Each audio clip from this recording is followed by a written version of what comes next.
On a scale of 1 to 10, 1 being no way, 10 being hell yes, how would you rate your attitude to change? And now if I ask you to think of a specific event, what did you do? And what helped you most? If I think of my own life, one experience comes to mind. 2.5 years ago, as some of you may know, my youngest son was diagnosed with cancer. It was something I hadn't asked for, certainly hadn't planned for, but had to adjust to and live with. I was suddenly in the hands of medical staff, my life, my family's life, our career decisions dictated by medical schedules and protocols. I had no control over how Julian's illness would unfold. I had 2 options: despair and collapse, or embrace the whole thing as a learning journey. Looking at the ordeal of intensive chemotherapy through the learning lens is what kept me afloat. I learned about empathy, respect and openness, and I learned to live with unpredictability. Julian's cancer diagnosis redefined my thinking and approach to life. Let's talk about empathy, respect and openness first. I will never forget the first week on the hospital ward. There were so many little tweaks that would have made the experience so much more human. Doctors told me of Julian's diagnosis whilst I was standing.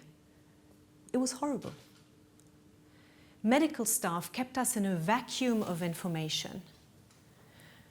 And when I confronted them, they told me it was deliberate.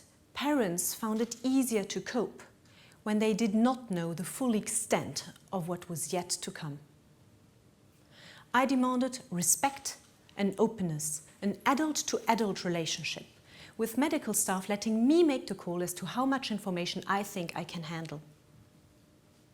We so often make this mistake of assuming other people's needs.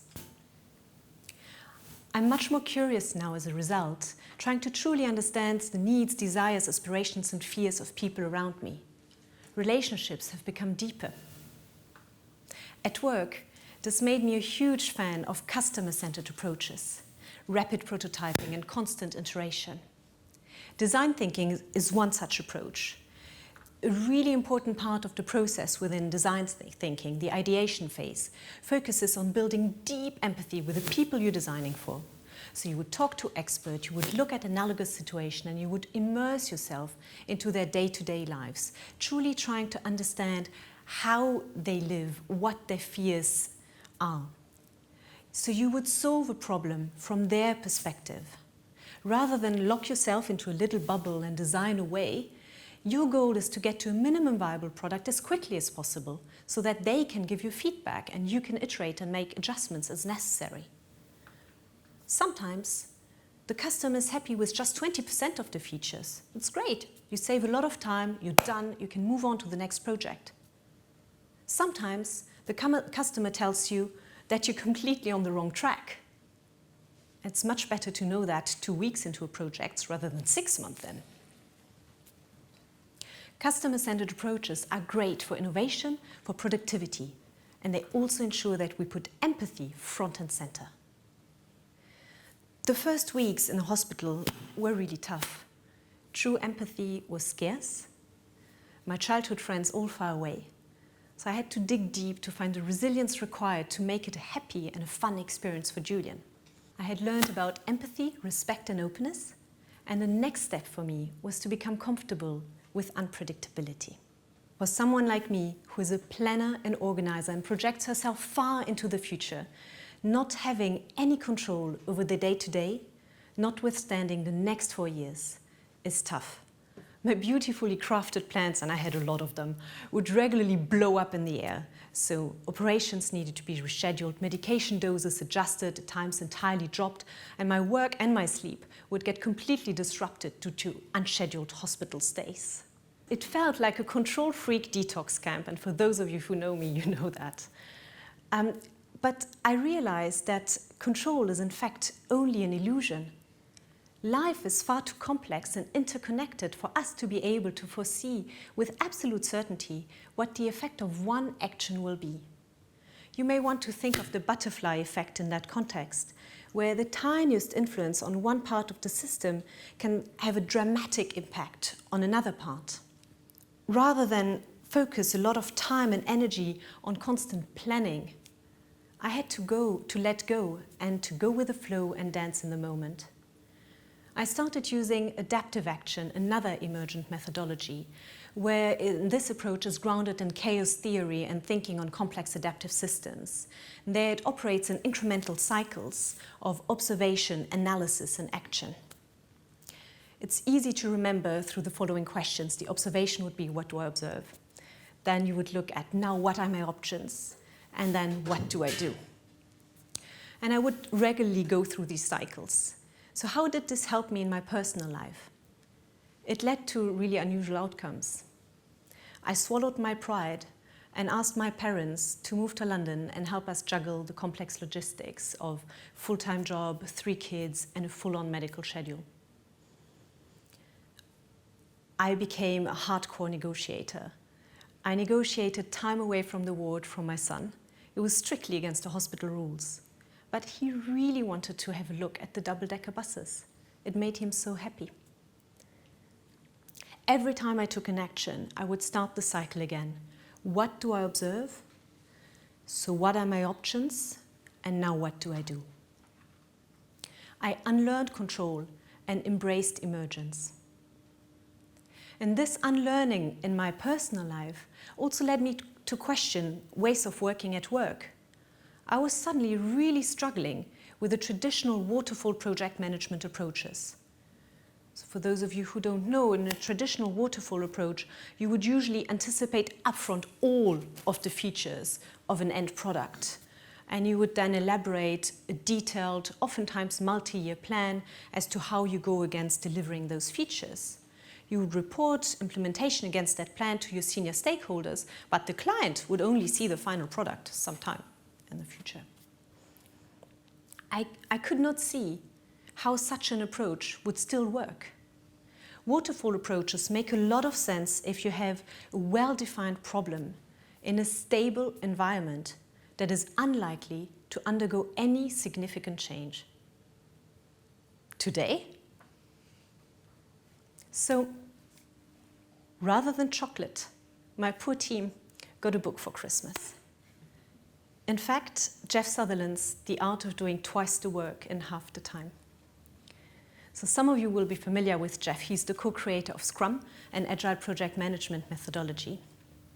And similarly to design thinking and adaptive action, Scrum operates in a cyclical, iterative manner. The goal is to minimize waste and maximize productivity. Scrum is mostly used in the IT field, but it can be applied to any situation really. So after Christmas, my team came back and they wanted to learn more. So I organized a training, and in the evening the trainer suggested we go to an Italian restaurant. But it wasn't any Italian restaurant. It was a place that operated on Scrum principles. I was intrigued, to say the least. And that's why I met Ricardo, the owner of the restaurant, who also happens to be a close associate of Jeff's. And since then, one thing led to the other, and Ricardo and he helped me boot up my team. He hosted a lot of dinners, he attended some team retreats, and he inspired many people around the bank to actually give it a try. I don't have a master plan for the introduction of Scrum to EBRD. In fact, it's an example of adaptive action at work. Continuously asking myself those questions: what do I observe? So what are my options? And now what do I do? And taking it from there. I've talked about design thinking that puts empathy front and center. And I've talked about adaptive action that helps me live with unpredictability. I've briefly touched on Scrum, the agile project methodology. All those approaches have something in common. They are so-called emergent approaches to change. Emergent approaches break with a traditional worldview for manufacturing. They're iterative. They look at change as something that is open-ended, continuous, and unpredictable. So they work with the whole system, and the beautiful part is that they empower people within that system to come up with their own solutions. I find it immensely powerful. Emergent approaches to change are great catalysts for innovation. And they also, in my mind, deeply relevant if we want to remain relevant in today's volatile, uncertain, complex and ambiguous world. Everyone, everywhere, talks about how fast the world is changing. You will all have heard this. But sometimes, and oftentimes when change is gradual, it's difficult to relate to it until you have a felt personal experience of it. For me, this happened earlier this year in Berlin. I was attending a conference and one speaker truly brought it home. He had this slide about innovations since the 1900s, and one innovation would come on screen after the other. And then we arrived to the 2000s, and it just morphed into heavy rain, like innovations literally raining down on us.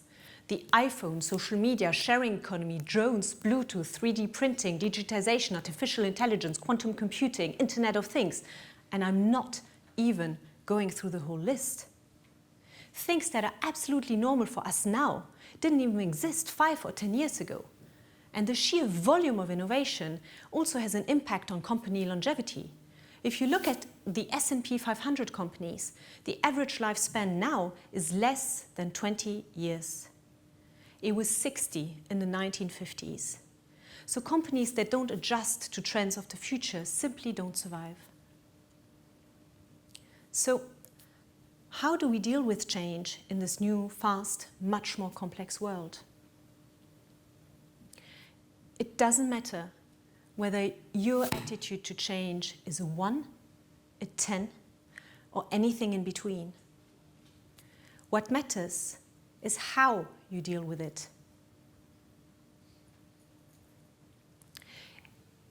My biggest learning throughout Julian's illness is whatever comes your way, embrace it and view it as a learning challenge. The past 2.5 years have been intense, they've been draining, but they've also been the happiest. Julian is now in reception class. He cycles to school every day and loves climbing in trees. He wouldn't have been able to do any of this two years ago. He would have been too weak. He's one of the happiest children I know, and he absolutely loves going to hospital. So for me, my message to you guys is really, when things get hard, and we all have those situations, it's all too easy to feel powerless, to feel a victim of the system, of the organization, of the culture, you name it. But in the longer term, it's much more rewarding to actively embrace it and shape it. It's about observing what you can do on a day-to-day basis. Be proactive when you come across stuff that doesn't work for you. It's about making small incremental changes where you can, be it in your personal life, the organization you work for, society more broadly. Those incremental changes will have much bigger ripple effects than you think. Every one of us is immensely resourceful. Tap into it, and you'll be amazed by the effect. Thank you.